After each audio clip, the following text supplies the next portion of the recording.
12th meeting of the Security Council is called to order. The provisional agenda for this meeting is maintenance of international peace and security, promote common security through dialogue and cooperation. The agenda is adopted. In accordance with Rule 39 of the Council's Provisional Rules of Procedure, I invite His Excellency Mr. Gustavo Slovenin, President of the 10th Review Conference of the Treaty on the Non-Proliferation of Nuclear Weapons, to participate in this meeting. It's so decided.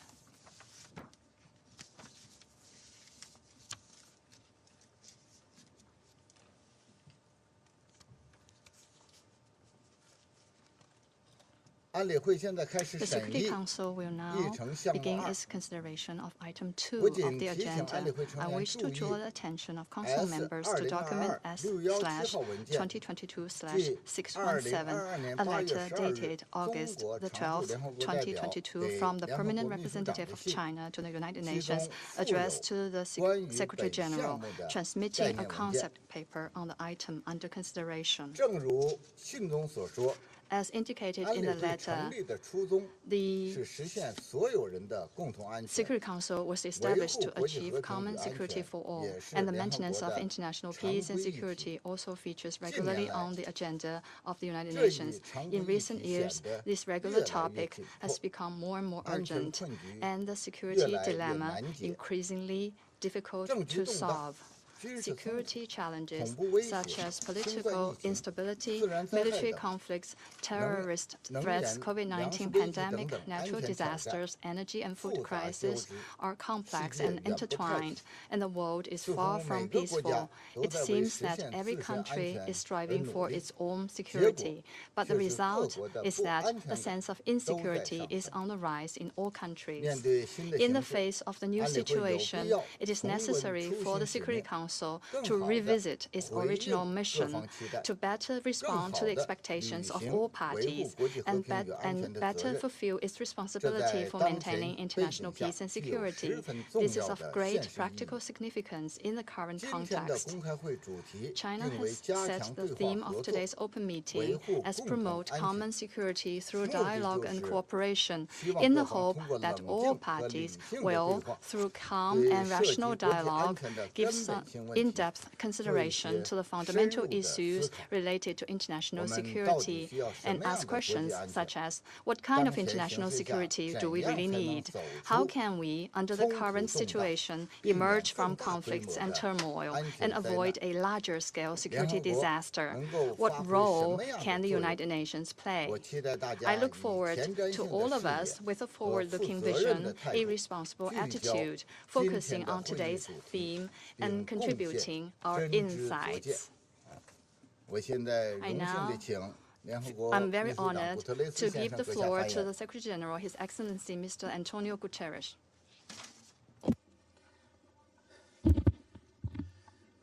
Mr. President, Excellencies, thank you, Mr. President, for convening the Council on this essential topic. Our collective security demands that we seize every moment to forge a common understanding of the threats and challenges before us, and most importantly, to shape united responses to them.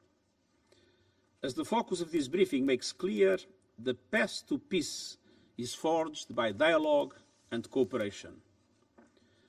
I have just returned from Ukraine, Turkey, and Moldova, and I look forward to speaking further about this visit on Wednesday. There, I saw the Black Sea Grain Initiative in action, an initiative to get grain and other vital food supplies moving again through Ukrainian ports. In parallel, we have an agreement to facilitate unimpeded access to global markets for food and fertilizers originating from the Russian Federation.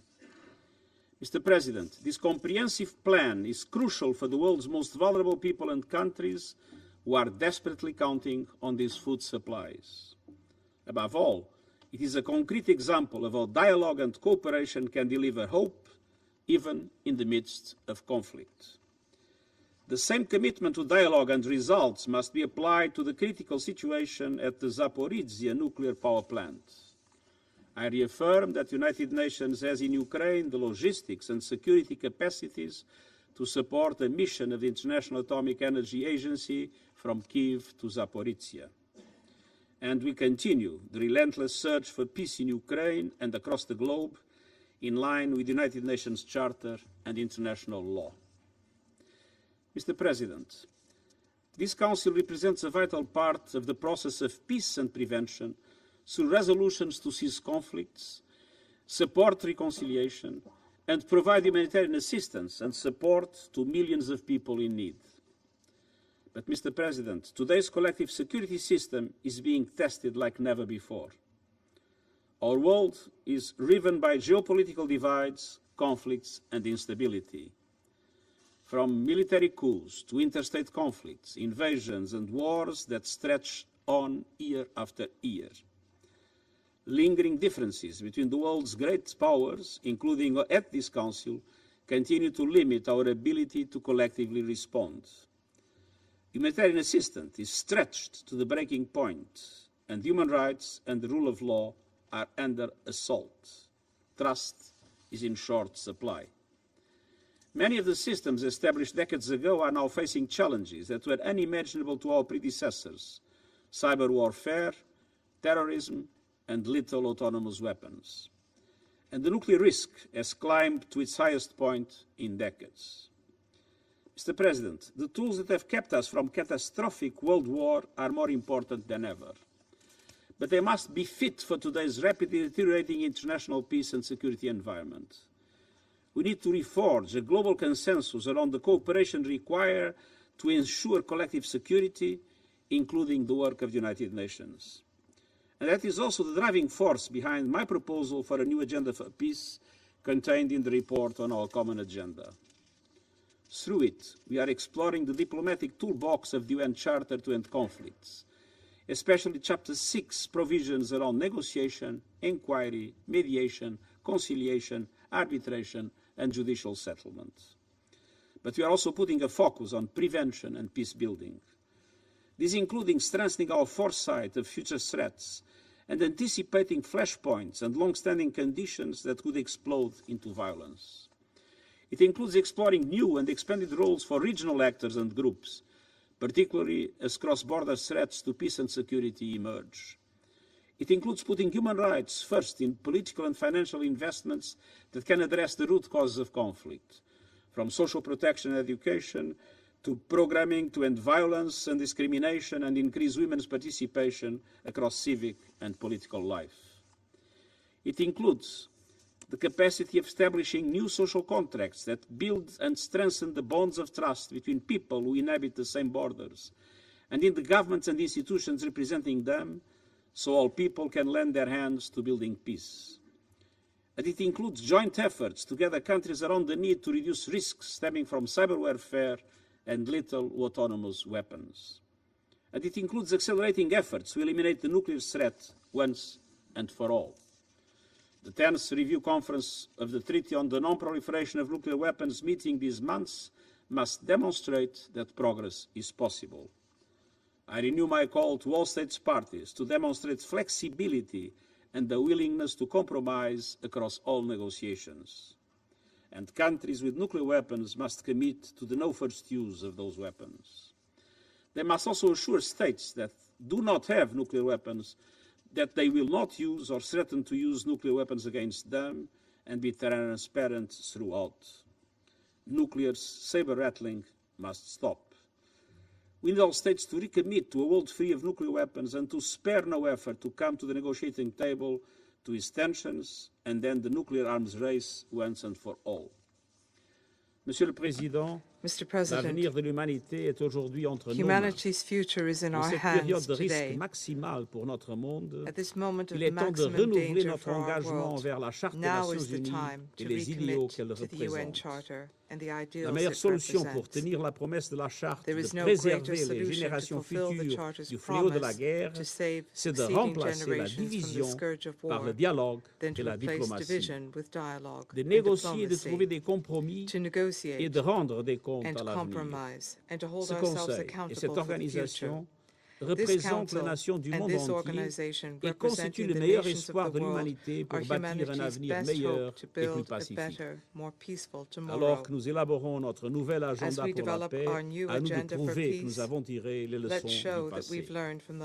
Réitérons notre engagement envers les instruments éternels de la paix, le dialogue, la diplomatie et la confiance mutuelle. Je vous remercie. Thank you.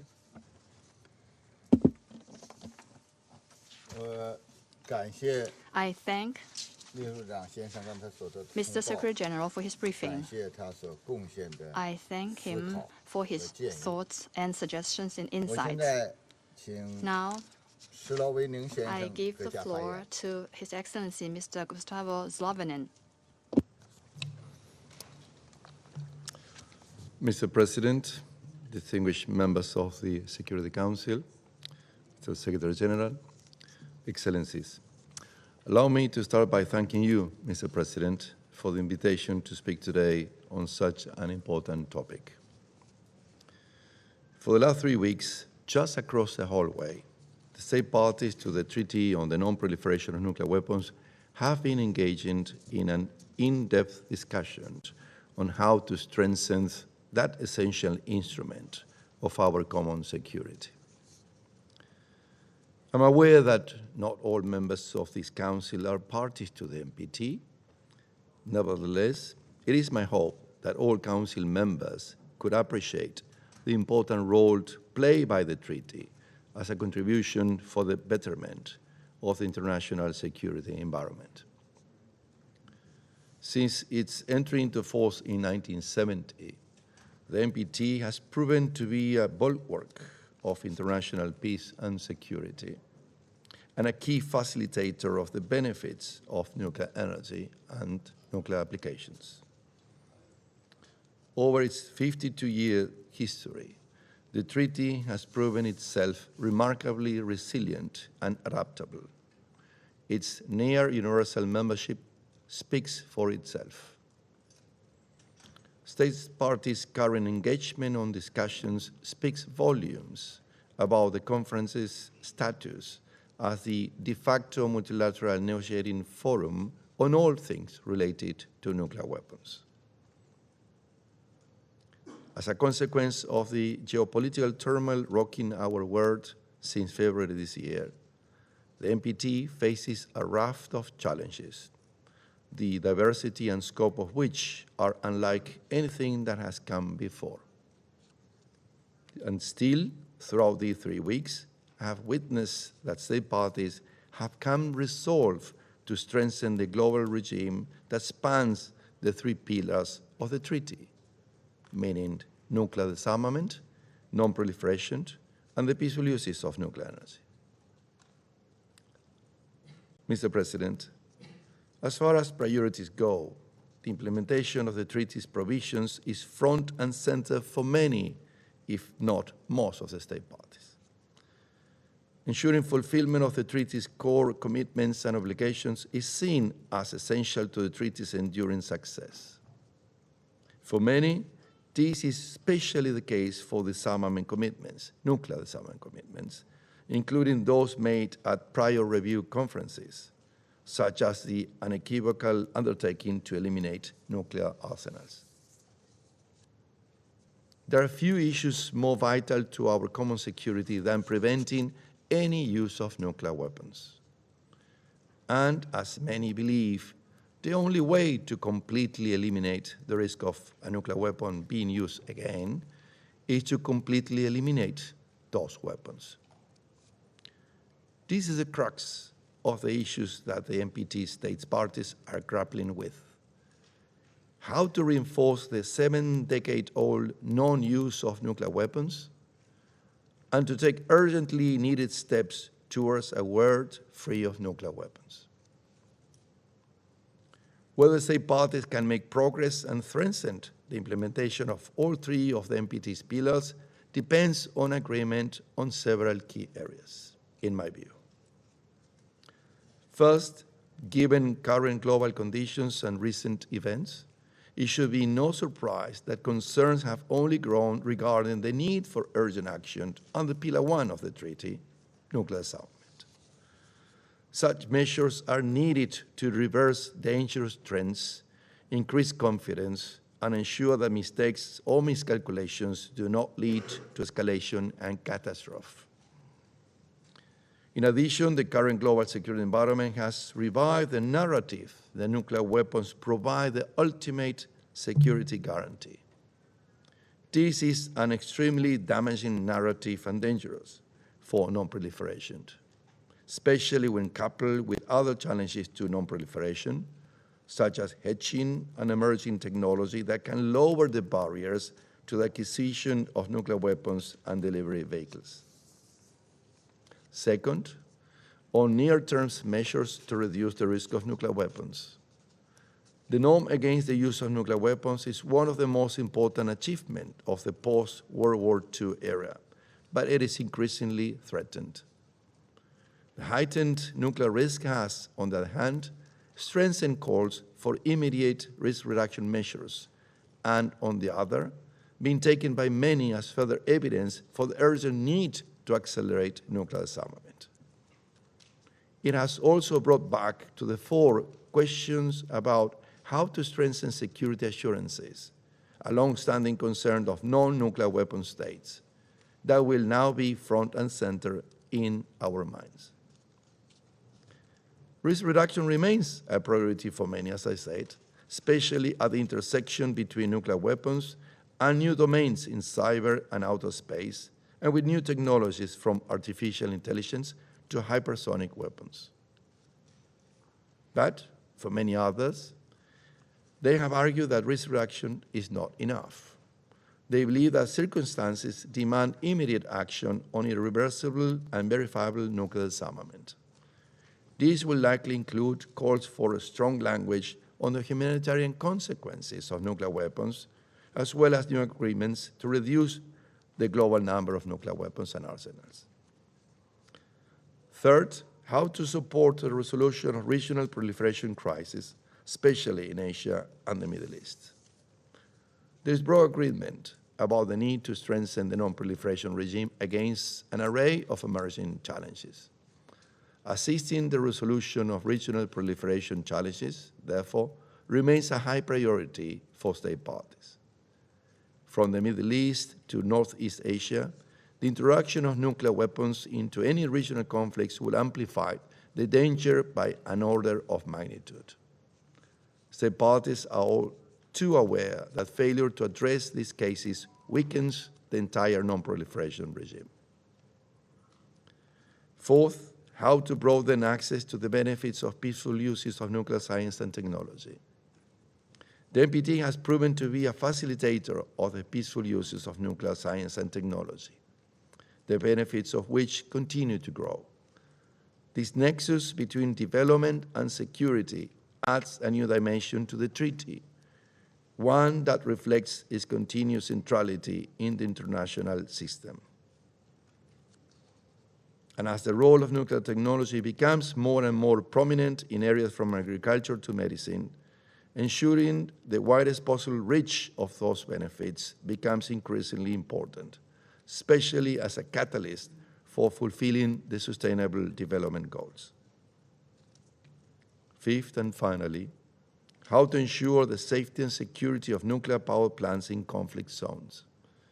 Recent events have focused attention on these issues as the world has been forced to confront, for the first time, the challenges posed by nuclear safety and security in a zone of armed conflict. Mr. President, the review conference is a unique opportunity to strengthen an instrument of common security in a forum of dialogue and cooperation. It is not something that should be squandered. When we talk about the need to find common ground, I think we forget that the NPT is common ground.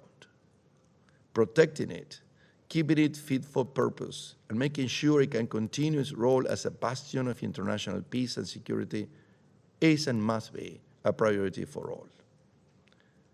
For more than 50 years, the NPT has proven itself to be an essential and adaptable element of every state party's security. This is why and despite the current circumstances, have made all efforts during this review conference and before that, and I will continue to do it until we arrive at the end of this process this Friday, to promote dialogue and cooperation among state parties as the main foundations of negotiations. And I believe it is essential to stress the importance to focus on the elements that unite us and not the ones that divide us. And we need flexibility and political will to negotiate in good faith, to support an outcome from the review conference that ensures the NPT remains fit for purpose in these turbulent and troubling times, and in turn, strengthening our common security. Thank you.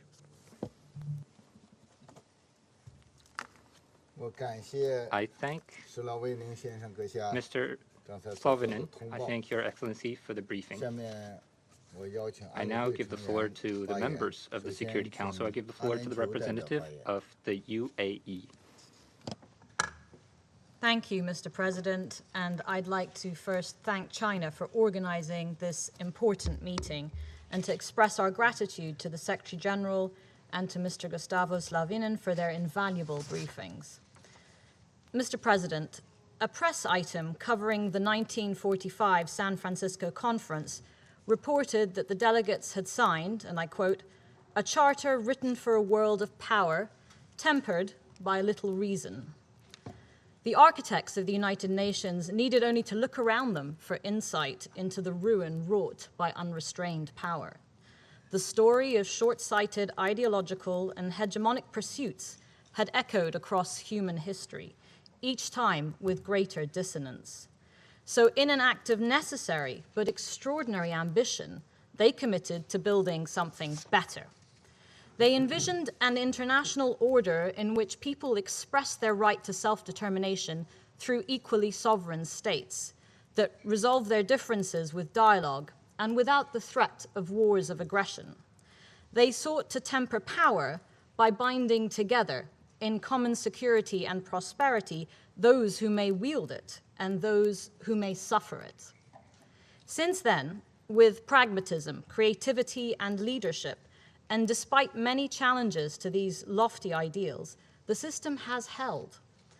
This achievement in itself should give us some comfort in this moment of rising polarization and fragmentation. As the bold vision of an open, cooperative, and inclusive world order is vindicated by the scale of our global challenges, we cannot entertain abandoning it, whether through revisionism or retrenchment. Instead, the UAE firmly believes that this must be a moment of renewal for the international system. Our cooperation is necessary if we are indeed to address the world's most urgent threats, and the crises on this Council's agenda will not relent in their demands for our collective efforts. As we grow ever more reliant on each other, our first and only truly global multilateral system is still our last best hope. However, it cannot remain frozen in time. It must adapt to a world with more countries, an increasingly diverse set of influential actors, a shifting balance of power, an expanding role for regional institutions, and the growing risk of tensions between major powers. And it is to the credit of this inclusive system that it now relies on a much wider circle of members and stakeholders than it did at its creation. These include some 80 countries that secured independence during decolonization, as well as the engagement of private sector and philanthropic actors and local and global networks of youth and women and civil society. But to fully reap the benefits of that progress, institutional responsibility must also expand. For example, for a long time, the multilateral system has been divided between the so-called norm makers and takers. However, wider ownership of the system could ensure greater investment in its success. Countries historically limited to merely norm-taking have the capacity to play a more active role in setting and upholding the agenda. Collectively, we must fashion a more inclusive system of norm-setting and decision-making to allow the views of all to shape our inextricably bound future. And in doing so, as others have said, we must be pragmatic, incremental, and results-oriented. We should prioritize those common challenges that genuinely concern all of us and that can only be resolved if we work together. Climate change, pandemics, food and water insecurity, poverty, gender inequality, energy supply, terrorism, and the proliferation of weapons of mass destruction. We should actively seek out our partnerships, especially with those with whom we may not always agree. We cannot sacrifice crucial agreement for complete agreement. Broadening responsibility also means systematically empowering regional organizations to solve regional problems. They're often better placed to find sustainable solutions as they bring the nuanced understanding and the greater willingness to compromise. And the Council should creatively and intentionally leverage the tools at its disposal to support those organizations and reinforce their efforts with the financial support needed for those changes and not only paying it lip service. More than anything, this is a time and a place for determined leadership. The issues on our agenda are not zero-sum games. In the long term, cooperation leads to better outcomes for all. But self-interest begets self-interest, and that must inform the efforts to reverse its corrosive effects. We need this leadership that can overcome the binary approach to coalition building. The us versus them lens may clarify current divides, but at the risk of obscuring the urgency of longer-term challenges. Mr. President, we all have a stake in the preservation and success of the multilateral system, but the stakes are clearly not equal for some, including those caught in geostrategic crossfire. What is at stake is their very survival.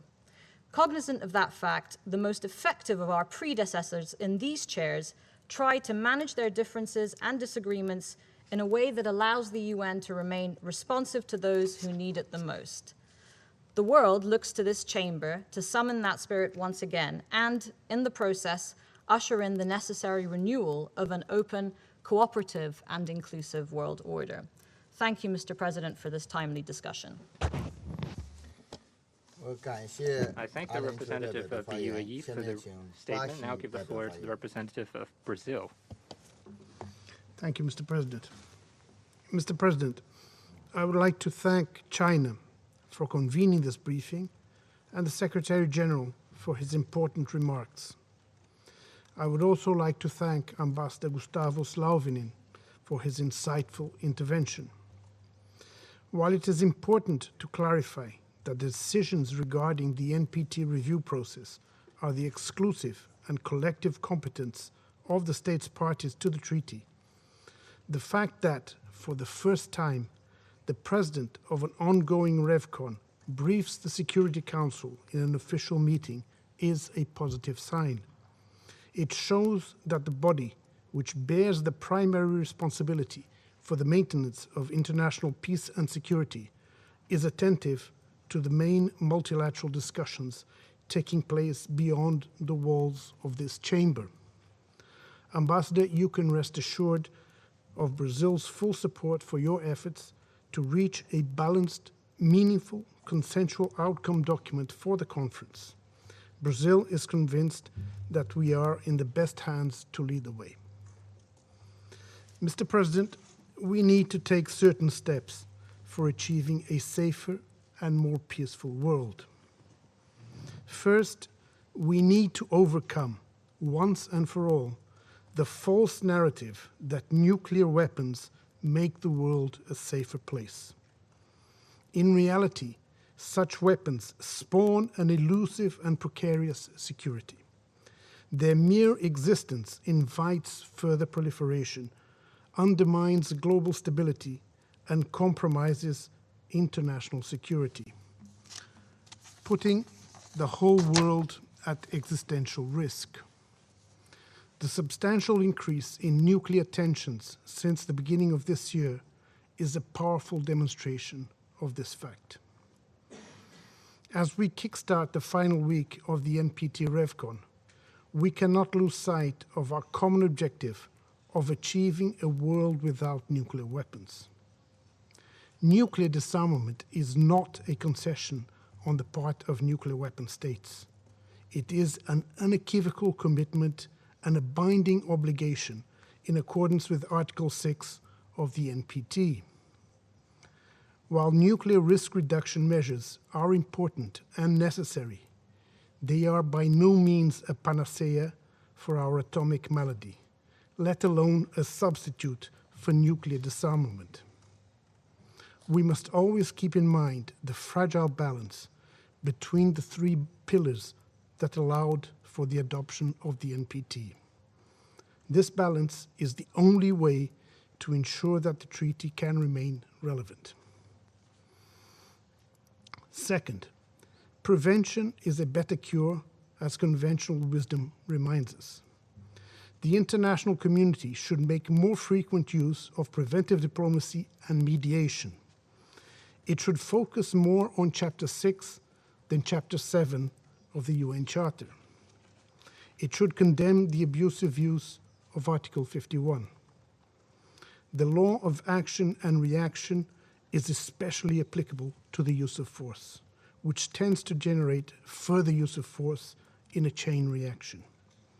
Insisting on the peaceful settlement of disputes is the only way to get out of this vicious circle.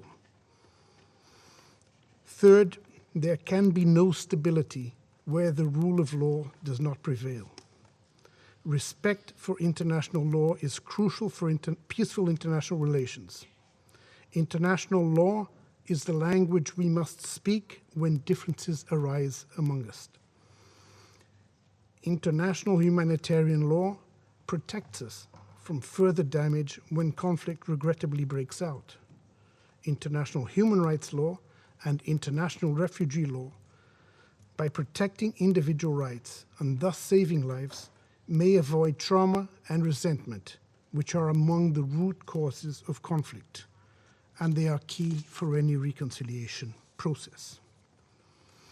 Fourth, it is of paramount importance to acknowledge the strong and reinforcing relationship between peace and economic and social development.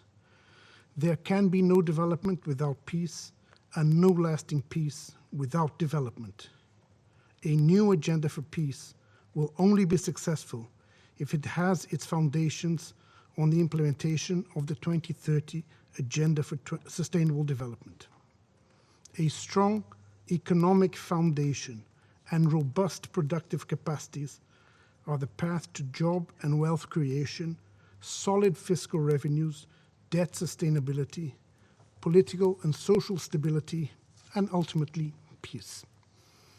Strengthening international cooperation, investing in productive capacities, and combating poverty and hunger must remain at the heart of our deliberations in this organization. In addition, we must not forget that developing countries are manifestly underrepresented in peace and security decisions. There is a pressing need to move forward the discussions on the Council's reform, and we invite all member states to constructively engage in the intergovernmental negotiations. Fifth, durable peace requires comprehensive approaches that could benefit significantly from the support of the Peace-Building Commission. The PBC is well suited to work as a platform to promote greater coordination among relevant partners of a particular country at risk of lapsing or relapsing into conflict. Additionally, it can mobilize regional organizations and international financial institutions and foster South-South and triangular cooperation arrangements in support of national peace-building initiatives. The Commission can also support the implementation of peace-building activities by peacekeeping operations and to help mobilize political support to promote reconciliation, the Women, Peace and Security Agenda, institution building, and other nationally defined peace-building priorities. Mr. President, this briefing brings about a timely discussion. We look around and we see war, conflict, terrorism, pandemic, and poverty. The fear of nuclear devastation looms at our doors, and this fear is currently heightened. As the Stockholm International Peace Research Institute pointed out, interstate conflict has been on the rise. Wars and ill-devised sanction regimes disrupt supply chains, spread scarcity, raise inflation, result in food insecurity, and ultimately affect in a disproportionate way those most in need. There are myriad factors that we can point to as causes of international instability and insecurity. As this Council has recognized, sustainable peace can only be achieved by promoting security and development. We need comprehensive approaches that integrate political, security, development, human rights, and rule of law activities and address the underlying causes of each conflict. I thank you, Mr. President. I thank the representative of Brazil for the statement. I now give the floor to the representative of Gabon. Merci, Monsieur le Président.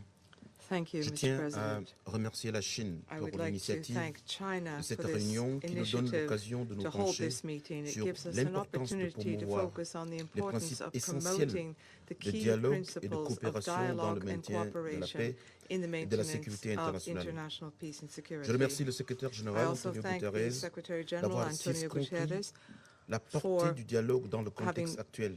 focused Et je on the remercie scope for également this current le discussion. And I président would also Gustavo like to thank Lovinen pour President son intervention Gustavo édifiante. Slavinen for his Monsieur le very Président, enlightening nous briefing. sommes à une Mr. période President, charnière du système we are international at a turning qui se point in trouve the à un point international d'inflexion system. historique.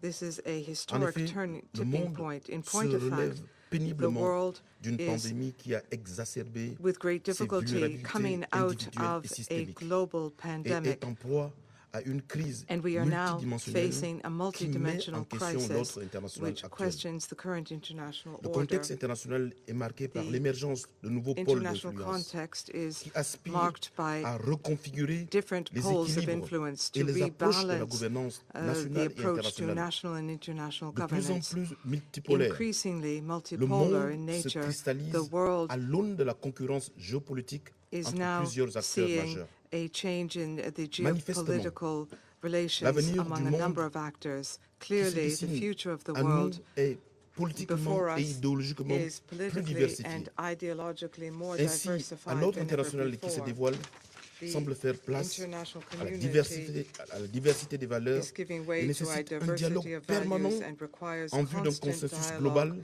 to dans achieve a l'approche des global questions consensus antagonistes as we au approach sein du Conseil de these sécurité des thorny Nations Unies issues et within the au-delà. UN Security Council and beyond. Face aux rivalités In the face entre of puissances, rivalries between face powers, au in risque the de face recours of the ou de risk prolifération of the nucléaire, use of or face à proliferation of aux nuclear pandémies weapons, dévastatrices, in the face à of a l'insécurité devastating climatique pandemic, et à l'évolution du climate cyberespace insecurity, and the qui se development of dresse comme de nouvelles cyberspace, menaces, these are all new il threats we serait are facing. dangereusement naïf And in that de miser circumstance, it sur would les be rapports de force dangerously ou les naive postures unilatérales. to wager on L'efficacité de l'action internationale relationships of force or est difficilement unilateral garantie posturing. dans The une effectiveness of configuration international d'affrontement de action blocs is difficult to sur le modèle de la guarantee guerre froide. in these L'interdépendance des enjeux globaux confrontations et based on the l'interconnexion des Cold War économies model. nationales, The des marchés interdependence of financiers global stakes et and des the chaînes interconnection d'approvisionnement between national nous economies, exigent de financial markets, travailler and supply ensemble, chains de require us dialoguer, to work de together, s'écouter to et de dialogue, to s'accorder listen to each afin other, de and répondre to de agree manière so that we appropriée, can find the most efficace et appropriate surtout and collective effective and aux collective menaces way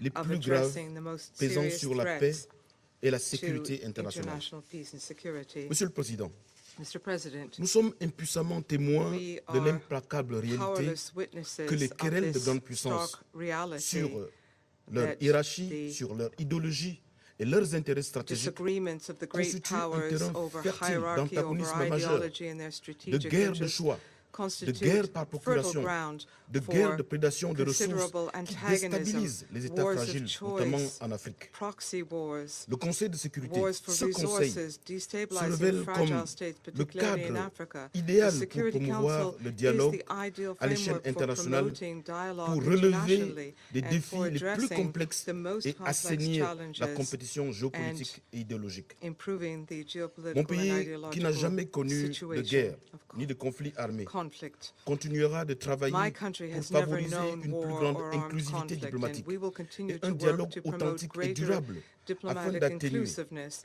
et genuine gérer les dialogue, différences lasting géopolitiques et dialogue, idéologiques in order to inéluctables, manage les these clivages et geopolitical and intérêts concurrents ideological qui parfois differences, tentent à donner du which Conseil de sécurité have de a l'ONU tendency to give l'image d'une tribune the formaliste, Security bureaucratique, Council the régulièrement image of a paralysée par formulist and des différends bureaucratic entre ses setting which membres is permanents constantly exerçant leur droit de veto. paralyzed by disputes among the Notre permanent quête members est dynamique exercising their right pour to the un dialogue veto. permanent We doit nous amener are à seeking veiller à la dialogue, mobilisation des and that efforts should lead us to nécessaires mobilize pour necessary trouver efforts une issue to aux crises find a way émergentes out of these emerging tout en crises, s'assurant que les while at the problèmes same urgents time ensuring ne that the détournent pas urgent l'attention crises do not internationale des défis saillants et turn opérationnels international qui attention déchirent away partout dans le from monde la the sécurité et la dignité des peuples du increasing monde. operational Monsieur le challenges Président, in the world, les alternatives undermining au the dialogue security and the permanent dignity of et our au people. multilatéralisme Mr. sont peu President, crédibles alternatives to dans la permanent configuration de dialogue and l'ordre international. multilateralism are no longer Le credible dialogue in entre this nations current international et order. au sein des Dialogue institutions among internationales nations est and l'atout within majeur pour international favoriser une plus institutions grande is the stabilité best way to internationale ensure greater grâce international à des stability. consultations, à des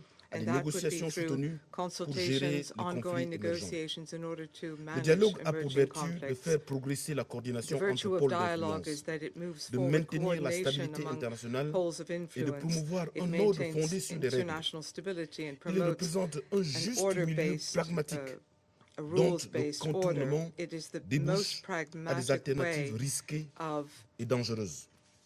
coming up Monsieur le with Président, better coopérer alternatives, suppose naturellement d'agir lower ensemble, risk de se alternatives. concerter régulièrement, en temps de paix comme en temps de guerre, We need to et work d'aplanir les together divergences. in times of Cela peace and in implique times de of war to considérer overcome ou our de prendre en differences. compte And les this attentes means des uns that we et des need to autres et recognize d'atténuer everyone's les tensions dans la expectations. We perspective must de mitigate rechercher tensions le as règlement we pacifique des différends. seek to Mon pays resolve entend disputes toujours privilégier peacefully. le dialogue à My la country rupture, has la always coopération à promoted l'isolement, dialogue les solutions politiques over et diplomatiques breakdown, à l'usage de la force cooperation et à la over confrontation. isolation, and political Cette and vision de la diplomatic diplomatie est le solutions fil over conducteur de notre conflict and engagement use of force. international et This demeure view au of cœur de notre diplomacy narratif dans la is recherche des solutions durables guides aux our crises international multiformes commitment qui minent le monde.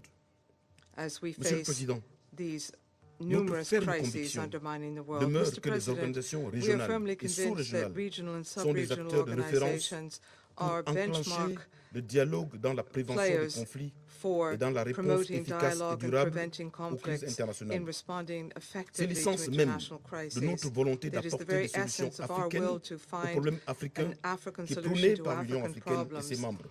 endorsed by the Naturellement, African Union and its Nous members. demeurons Naturally, lucides we sur la nécessité de trouver fully des solutions understand the need to collectives find aux collective crises auxquelles solutions nous faisons to the face crises we are partout dans le facing monde, everywhere in the car leurs world, conséquences because ont bien souvent un impact quite direct often ou the indirect consequences sur la of those destinée de chacun conflicts de nos have a pays direct or et indirect menacent les impact valeurs on the que nous future of our partageons et countries, défendons and they au sein des undermine the Nations Unies. values which we defend and Monsieur share le Président, within the pour United terminer, Nations.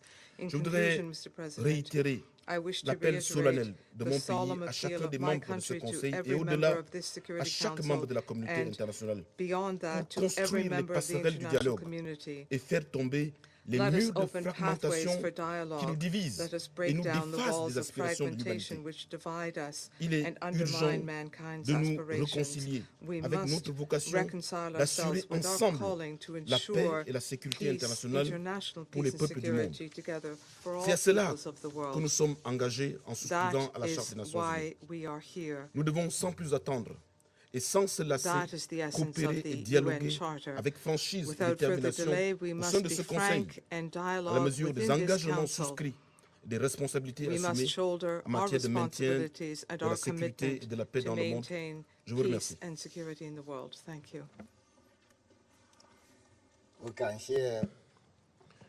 I thank the representative of Gabon for his statement. I wish to thank and, the Secretary General again for his briefing and for his thoughts and wisdom. Thank you again.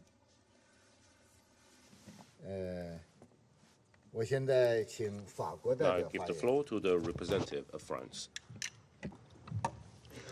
Merci beaucoup, Monsieur le Président. Thank you very Je much, remercie Mr. à mon President. tour I le would also secrétaire like to général thank ainsi que M. Lovinen pour leur présentation. Monsieur le Président, vous l'avez dit en ouverture, la dégradation continue de notre environnement de sécurité et le retour de la compétition stratégique et militaire remettent en cause notre système international bâti sur la règle de droit, sur le dialogue et la coopération. Le Conseil de sécurité est la clé de voûte de ce système. Il est de sa responsabilité d'utiliser toutes l'étendue des prérogatives qui ont été confiées par la Charte des Nations Unies pour le préserver. Monsieur le Président, nous soutenons pleinement l'appel du président désigné de la 10e conférence d'examen du TNP de préserver la centralité et la primauté de ce traité qui constitue la pierre angulaire de l'architecture internationale de non-prolifération et de notre stabilité stratégique. C'est un rempart dans un contexte international inédit marqué par l'agression russe contre l'Ukraine en violation de ses garanties de sécurité et marqué par la persistance des crises de prolifération. Je souhaiterais souligner 3 points. Premièrement, certains États privilégient ouvertement des postures belliqueuses. La Russie démontre par son agression de l'Ukraine son mépris pour les principes de souveraineté et d'intégrité territoriale des États, qui sont pourtant au cœur de notre système international. Aujourd'hui, la situation à la centrale de Zaporizhzhia menace toute l'Europe. Nous soutenons le dialogue en cours noué entre les parties et l'AIEA pour permettre l'envoi d'une mission d'inspection dans le respect de la souveraineté de l'Ukraine. Nous saluons à cet égard les efforts menés par le secrétaire général welcome the efforts made by the Secretary General of the United Nations in this respect, which has made some positive prospects possible.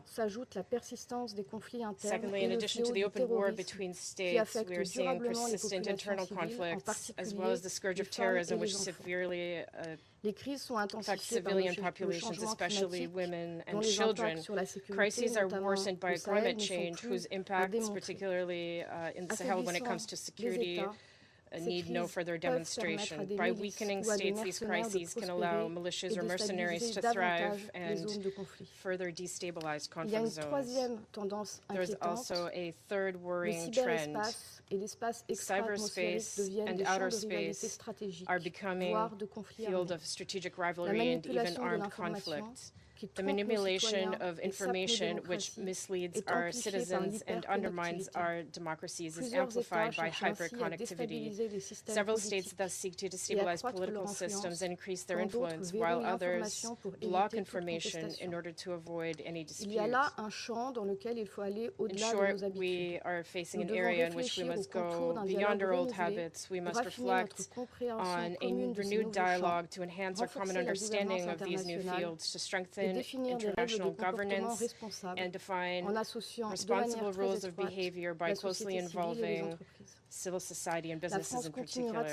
France will continue to be fully committed to ensuring that these spaces remain open, safe, stable, and peaceful. Mr. President, allow me to conclude by echoing the Secretary General's call to preserving the promise of the Charter. For France, this means promoting effective multilateralism that respects human rights, fundamental freedoms, and democratic principles. Thank you.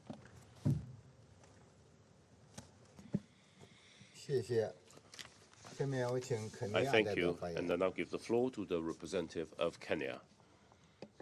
Thank you, Mr. President. I thank the Secretary General, Antonio Guterres, and Mr. Gustavo Slovinen, President of the 10th Review of the Conference of the Treaty on the Non-Proliferation of Nuclear Weapons for their briefings.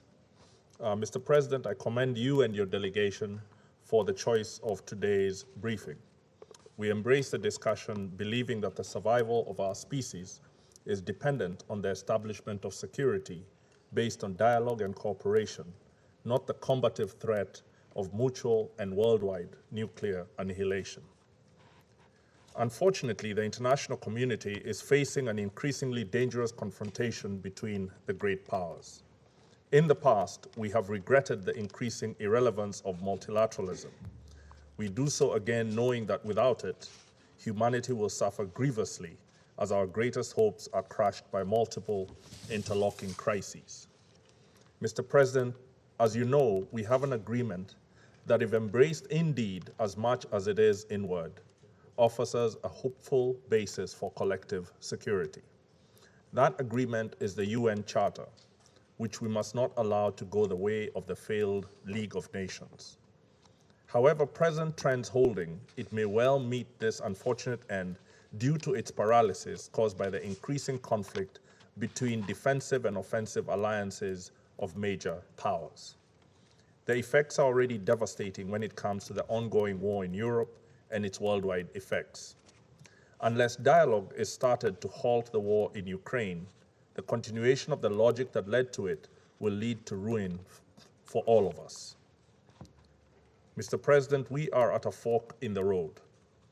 Will the world's powers choose to embrace the guiding vision of the United Nations, or will they turn it into one more arena of their conflict and sap its will and means to protect international peace and security? The rest of the world, and Africa specifically, must not wait passively to be swept into the center of the storms being generated by this historic confrontation. It must not lead to us suffering the agony of proxy wars or out-of-control climate change and pandemics. Mr. President, the 1982 Palm Commission held out the hope that citizens and civil society would take a more active role in advocating for disarmament and security. Our argument today is that regions, and specifically Africa, have an important role to play. The future map of survival, as the New York Times dubbed the Palm Commission, will need to have Africa as both its subject and as a critical actor for its success. The world needs a prosperous, secure, and united Africa to successfully navigate today's major challenges, such as global insecurity and climate change. Africa's Agenda 2063 can therefore be a cornerstone for the emergence of a balancing pillar for international peace and security. We propose to our friends and partners today that aiding this ambition, or at a minimum, not impeding it, is in their fundamental interest. Mr. President, without stronger contributions to our common security by all regions and our multilateral instruments, destructive cold and hot wars and other major harms lie in our immediate future. There are many efforts required, but I will mention only a few that I urge you to prioritize in your analysis. First, we need to renew our ambition to undertake overdue reforms of the United Nations and particularly the Security Council. Africa's seats, in line with the Eswatini Consensus and the CERT Declaration, offer the greatest hope for a balanced council. The African Union and other regional organizations also need to undertake every effort to strengthen their peace and security architecture to strengthen the impact of Chapter 8 of the UN Charter. Second, the UN needs to assume greater responsibility for all peace operations against threats to international peace and security. In particular, there is a need to provide adequate and predictable financing, including through assessed contributions for UN Security Council mandated, African Union-led peace operations. There must also be adequate, predictable, and sustained financing for peace building. In this regard, we urge members to agree on an ambitious resolution on financing for peace building by the end of the 76th session. Third, it is an unfortunate legacy that the regions leading in development of nuclear weapons are also the most advanced in the development of militarized artificial intelligence. The UN and regional organizations must have a stronger voice in ensuring that this technology is developed ethically and in line with the principles of the UN Charter. Fourth, common security is not attainable without development. In particular, there must be renewed energy shown by industrialized countries to meet and exceed commitments for climate change adaptation and mitigation. COP27 in Egypt will be a key test. Fifth and finally, militant non-state actors, and in particular terrorists, can fatally undermine our common security. We call for stronger efforts by the Council to predictably and consistently use its full range of tools against all terrorist entities and their collaborators. Mr. President, Kenya will continue playing its part in promoting dialogue and cooperation for the sake of common security. We have played an essential part in the forging of political solutions to multiple conflicts and even to head off state collapse in our region. At the moment, we are undertaking every diplomatic and political effort to facilitate and assist the Democratic Republic of Congo to solve the crisis in its eastern region through the Nairobi Conclave and the inter-Congolese dialogue. We make these efforts alongside our neighbors and partners in the firm belief that dialogue and cooperation, not confrontation and conflict, are key to ensuring our citizens and all people live in peace, security, and shared prosperity. I thank you for your attention. I thank you, and I'll give the floor to the representative of the United States. Thank you, Mr. President. And I thank the Secretary General and Ambassador Levinen for your briefings and for your steadfast commitment to furthering multilateral diplomacy. Colleagues, we live in a world where our greatest challenges are shared, and global challenges require global solutions. That is what makes multilateral institutions such as the United Nations so valuable. The UN, unlike any other institution, can galvanize the world toward better ends. We cannot promote human rights. We can promote human rights. We can protect innocent civilians, and we can provide humanitarian relief, and we can save lives. We can strengthen sovereign equality and human flourishing, deter threats to peace and security, and work toward a more equal and more just world. But success requires good faith. It means not just quoting the UN Charter, but actually abiding by its principles in practice. And it requires us to hold member states accountable vigorously and consistently when they violate the Charter and the principles it stands for. Unfortunately, one of the greatest threats to our success to maintain peace and security is from within. At the top of the list is the full-scale invasion by Russia, a permanent member of this council, of its sovereign neighbor and fellow UN member state, Ukraine. Before Russia's unprovoked invasion, the United States, Ukraine, and its neighbors, as well as other member states, undertook intensive diplomatic efforts to dissuade Russia from choosing a path of force and violence. We convened dialogues at high levels across a range of international venues, including in this council, to voice concerns about the security situation and to discuss potential measures to revitalize Europe's security architecture. Russia, however, rejected dialogue, discarded established views of sovereign equality, discarded the concept of indivisibility of security, and launched an horrific war.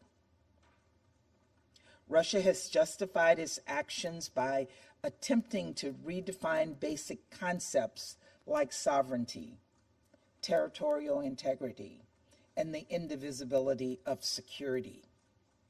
It has done so by asserting that it is Moscow's prerogative to dictate the political and security choices of its neighbors. You know, Russia is fond of saying that the security of one state cannot come at the expense of others. But Russia's tortured, full-throated messaging on the supposed threats it faces from its neighbors omits the fact that all nations have the right to choose their security alliances. Russia's interpretation of indivisible security does not justify one country's attempted annexation of another. This goes against not only the principles, but the explicit words of the UN Charter and its allowances for mutual self-defense arrangements. Russia's selfish desire to invade its neighbor and steal its land has had implications for us all. It has exacerbated global food insecurity. It has launched a new refugee crisis. It has led to the deaths of tens of thousands of Ukrainians and Russians, and it has degraded the bedrock principles that have prevented new world wars. The greatest mistakes of the 20th century came from the age of empires, when countries and people were not free to make their own sovereign determinations about their societies, economies, partnerships, and alliances. We cannot make those mistakes again. That is why we enshrine these lessons in documents like the UN Charter and the Universal Declaration of Human Rights. By protecting and promoting human rights, we protect what bonds us together, our shared humanity. That is why states cannot excuse their human rights violations under the guise of domestic internal affairs. Universal rights are and must be just that, universal. The language in the UN Charter and the Universal Declaration of Human Rights could not be clearer. And finally, we came away from the 20th century in agreement that existential threats like nuclear proliferation needed to be monitored together, that we should use institutions and mechanisms established by the UN Charter, like the Security Council and General Assembly, to address these shared challenges to peace and security. That is the message President Biden and Secretary Blinken delivered just a few weeks ago at the onset of the 10th Treaty on the Non-Proliferation of Nuclear Weapons Review Conference. The United States will continue to support the NPT, which remains the cornerstone of the nuclear non-proliferation regime. At the review conference, we are seeking a consensus final document that preserves the integrity of this essential treaty and strengthens its implementation across all three of the treaty pillars to accomplish concrete and practical ways to move forward.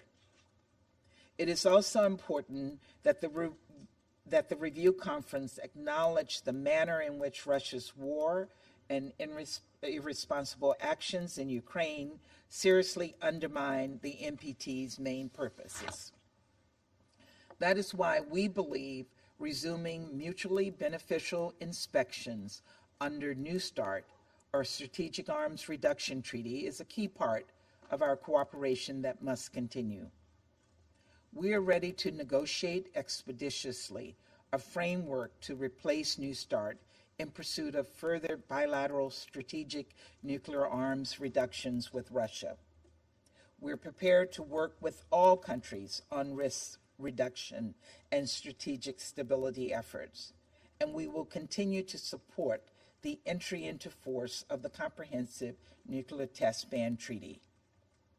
And we're eager to begin working with partners to restart negotiations this year on the long-delayed fissile material cutoff treaty.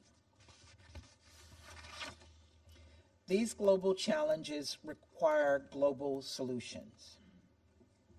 They require good faith and adherence to established norms and international law. They require commitment and perseverance, which too often are in short supply. But we have to persist, because our collective security hangs in the balance.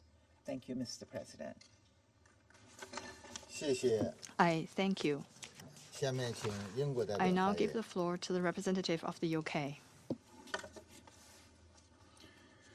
Thank you, Mr. President. And I thank the Secretary General and Ambassador Slovinen for their important briefings today. Mr. President, dialogue and cooperation are essential components for settling disputes and building peace and security. In this Council, we have seen some significant positive examples in recent months. In Yemen, sustained efforts, including council members and regional actors, have brought us to a fragile truce. On Somalia, cooperation within the Council and with the AU led to the establishment of a new mission, ATMIS. But dialogue can only ensure our collective security if it is matched and underpinned by states upholding the international system that keeps us all safe. This must start with the Charter as the guarantor of the sovereignty and territorial integrity of states. Today, there's no contest for the gravest threat to the system of common security enshrined in the United Nations. Russia, a permanent member of this Council, has torn up the Charter and trampled on the rules that underpin international peace and security. This undermines the entire system we are all here to uphold. To ensure all of our security and the system we rely on, we must hold to account states that transgress universally accepted norms, sovereignty, territorial integrity. If we accept that a big country can simply invade its smaller neighbour, we return to dark days of human suffering, wider international instability and conflict.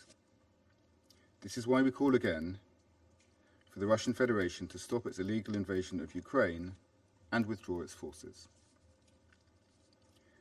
Mr. President, with the global system under challenge, we must do everything we can to avoid nuclear escalation. The Non-Proliferation Treaty remains the cornerstone of the global security architecture in this area, and the only route to our shared goal of complete nuclear disarmament. The joint statement on this subject in January from P5 leaders was an important signal of a willingness to work together to reduce risks and build confidence. And in this context, we thank Mr. Slovinen for his tireless work as President of the NPT Review Conference. The United Kingdom remains unwaveringly committed to its aims and to working with other states to ensure implementation of the NPT and other treaties. So we echo the concern of the Secretary-General about the Zaporizhzhia nuclear plant in southern Ukraine. He has our support in efforts to de-escalate the situation. We also underline the importance of a mission of IAEA experts to address nuclear safety, security and safeguarding concerns in a matter that respects the full Ukrainian sovereignty over its territory and infrastructure. Mr. President, the UN Charter and the international security architecture that we collectively built are crucial for all of our countries. Let us defend that together to ensure a world in which all sovereign states can ensure the safety of their people and the integrity of their territory. Thank you. I thank you. Now I give the floor to the representative of Norway. Thank you, Mr. President. I thank the Secretary-General and Ambassador Slovinen for their informative briefings, and we thank China for convening this very timely meeting.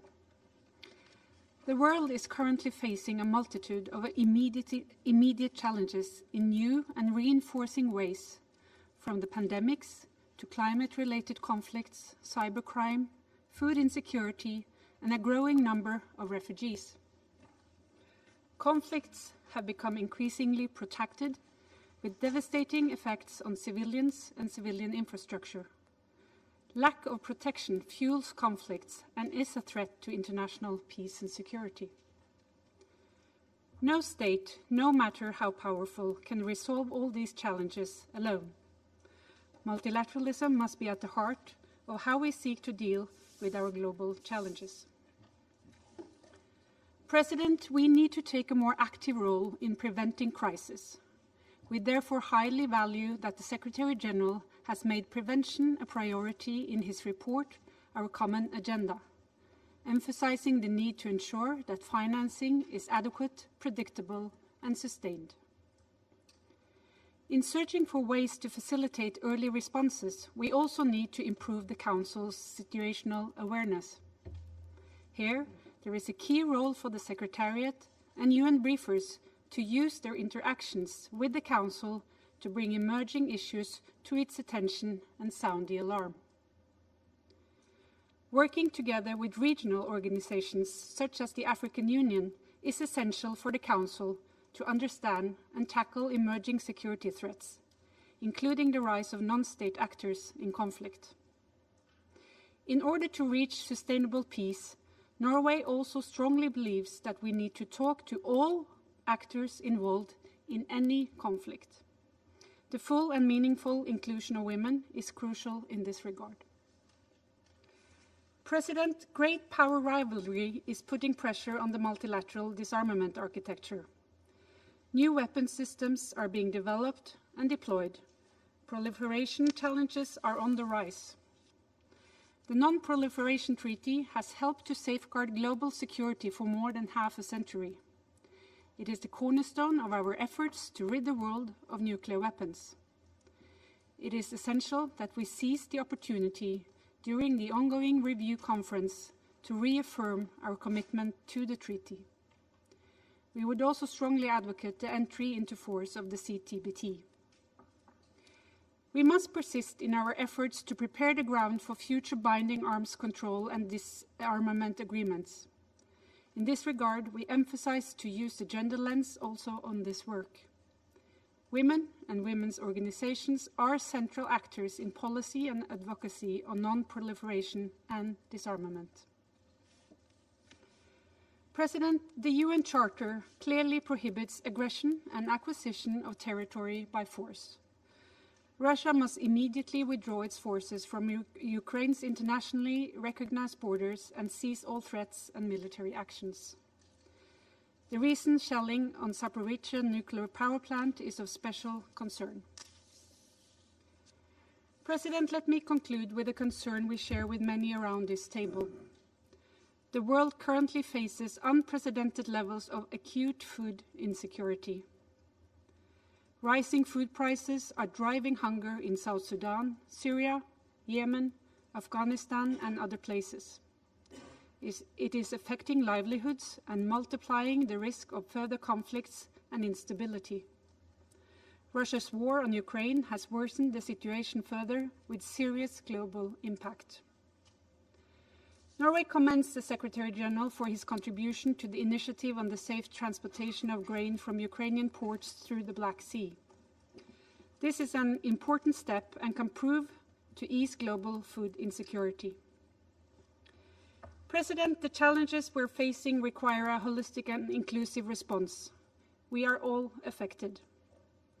Our efforts for collective security must be coordinated across all three pillars of the UN's work: peace and security, human rights, and development. I thank you. I thank you. Now I give the floor to the representative of Ghana.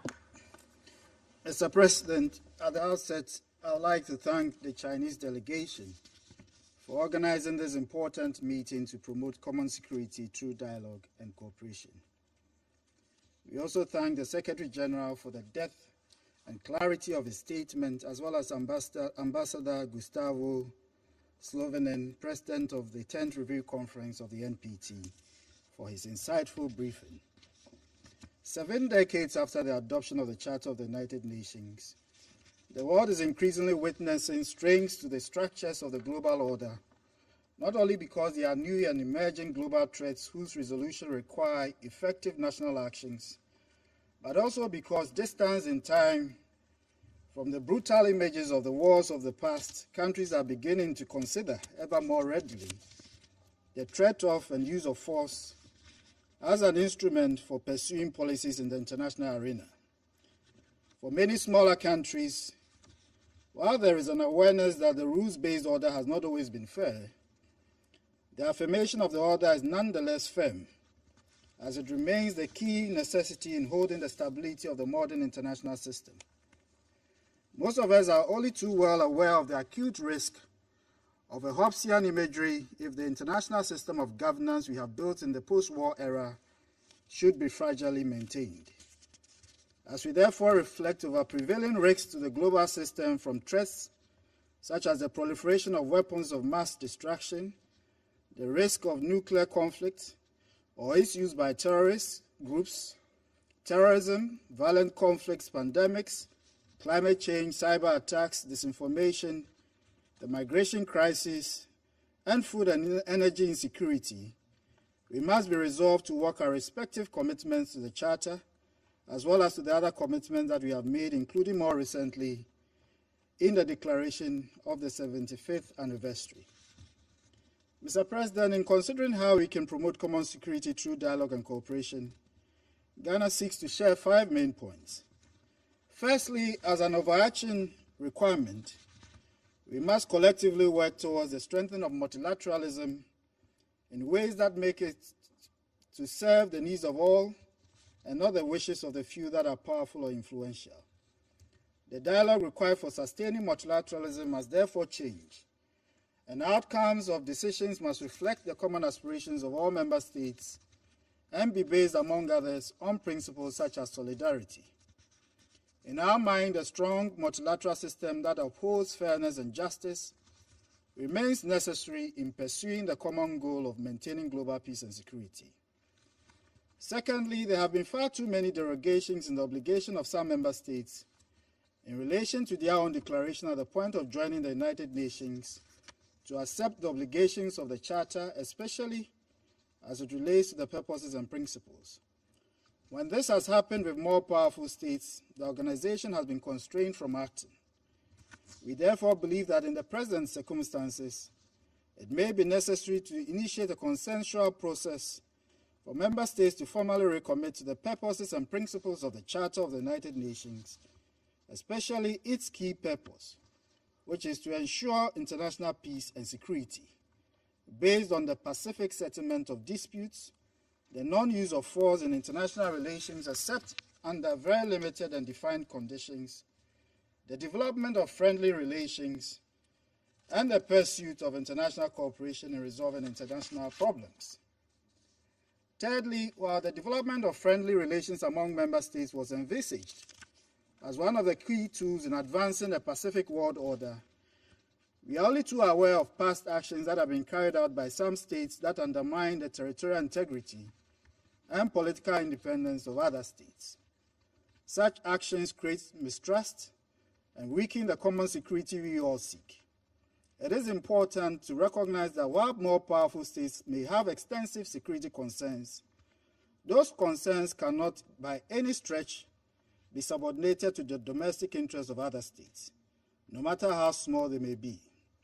This is the requirement of the principle of sovereign equality of states, and this is a principle necessary to be safeguarded in practice if we seek a more stable world. We therefore encourage deliberate diplomatic actions consistent with the Diplomatic Convention to build mutual trust, including by emphasizing dialogue in order to objectively assess the strategic intentions of countries and obtain a clearer understanding of national policy objectives and strategies.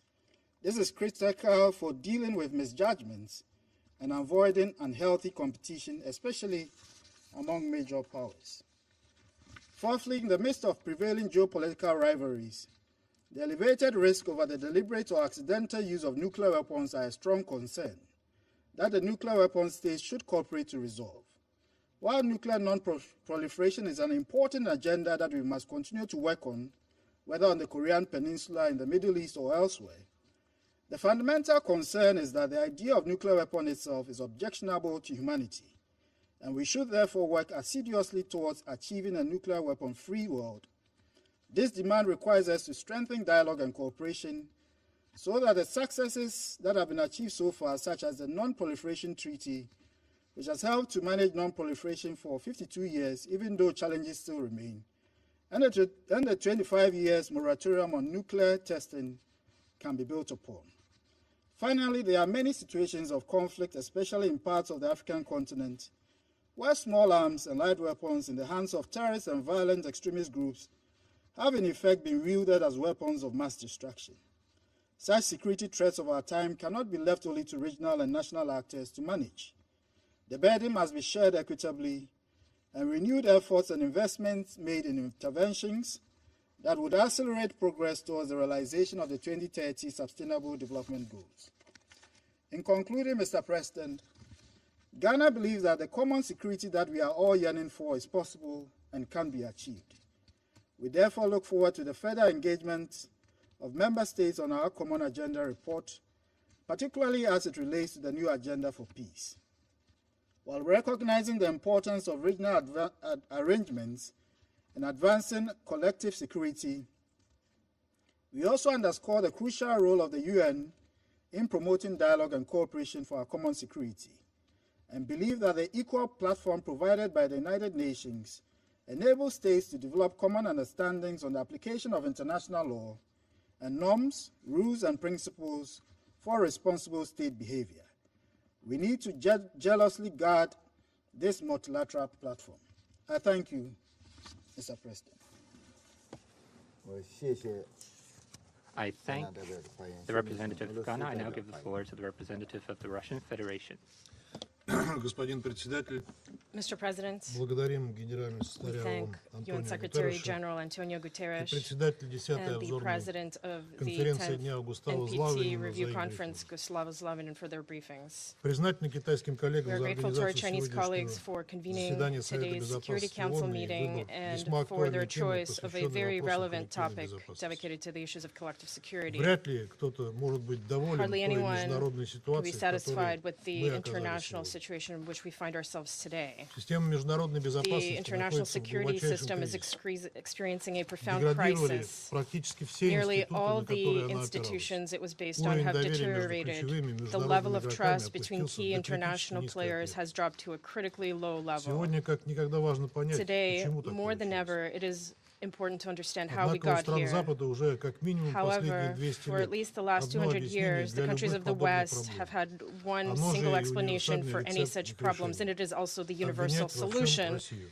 and that is to blame Russia for Но давайте everything. посмотрим на факты. But let's look at the facts. В конце 80-х годов прошлого In the века у late международного сообщества 1980s, появились the основания надеяться international на то, community что had холодная reason to война с hope гонкой вооружений that и the угрозой Cold War, масштабной with its arms конфронтации race and the между threat of сверхдержавами a major остались позади. confrontation between superpowers Многие was эксперты over. всерьез рассуждали Many тогда о experts том, что seriously блоковое argued back противостояние then that тоже в прошлом. bloc confrontation was also a thing of the Прежде past. всего, это происходило All потому, of что this СССР, happened а first затем and Россия foremost because радикально first the сменили курс, USSR and then Russia реагируя на обещания radically и changed заверения стран course in Запада. response to the promises and Нас assurances тогда of the заверяли, West. что Back НАТО then, не будет we were извлекать assured that никаких NATO would not seek односторонних to gain преимуществ any из unilateral изменившейся advantages ситуации в Европе from the или changed создавать situation in новые Europe разделительные or линии. create new dividing lines there. Нам обещали равноправное We партнерство, were основанное на promised an доверии, equal partnership based on транспарентности и trust, взаимном учете transparency, озабоченности в области and безопасности, mutual которое consideration в том of числе security concerns, подразумевало обещание which не расширять also НАТО implied a на promise восток. not to expand NATO to the east. Из записей, бесед From и мемуаров records of западных политиков стало conversations and понятно, memoirs что of нас Western банально politicians, и it has become бессовестно clear обманывали. that we were blatantly and И ни shamelessly США, ни их deceived, союзники and that ничего neither из the US обещанного не nor their allies собирались intended выполнять. to fulfill any of those Ни о каком promises. равноправном партнерстве No никто sort не of equal задумывался. partnership was even being Более considered. того,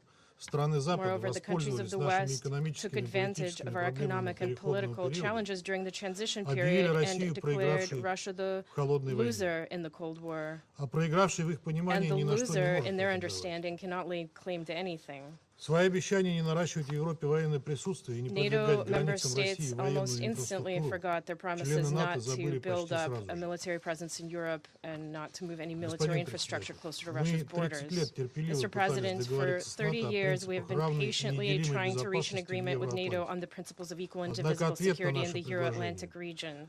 However, мы our постоянно proposals сталкивались либо с constantly met циничным either враньем, with либо с cynical попытками lies давления и or шантажа. attempts to exert pressure and blackmail. Североатлантический альянс при этом продолжал At the same неуклонно time, расширяться, NATO приближая continued to свою inexorably военную expand, инфраструктуру к bringing нашим its границам, military в infrastructure том closer числе and closer to размещая our систему borders, противоракетной including обороны и the наступательного deployment of вооружения. missile defense systems and offensive Все это weapons. создало реальную All of угрозу this для created национальной a real безопасности threat нашей to the страны. national security of our Наш президент country. Our president предупреждал об этом еще warned в about this 2007 back году в in ходе Мюнхенской 2007 конференции